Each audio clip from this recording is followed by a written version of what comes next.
Aron dili modagsa ang mga magparehistro sa Magsaysay Park sa Davao City alang sa voter registration, plano sa Comelec nga magpahigayon og satellite registration sa mall.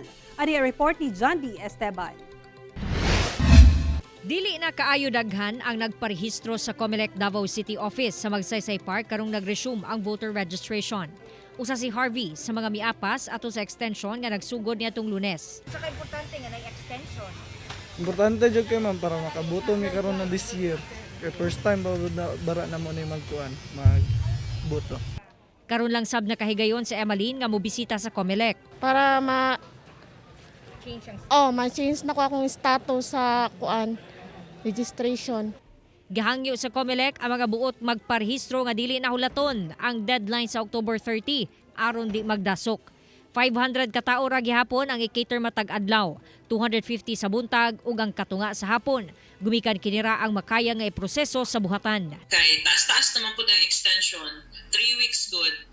So, ano na siya, from 8 to 5 na lang, wala na yung Saturday except for October 30 which is a Saturday.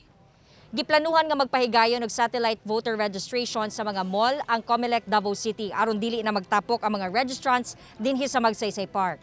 I heard from the election officer na sinabi niya na ma'am, we already got the permit for mall registration.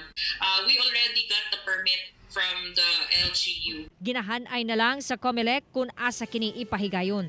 Samtang giklaro sab sa Comelec nga dili pa makonsidera nga official candidates ang 56 ka aspirants nga miduso sa ilang certificates of candidacy sa miaging semana.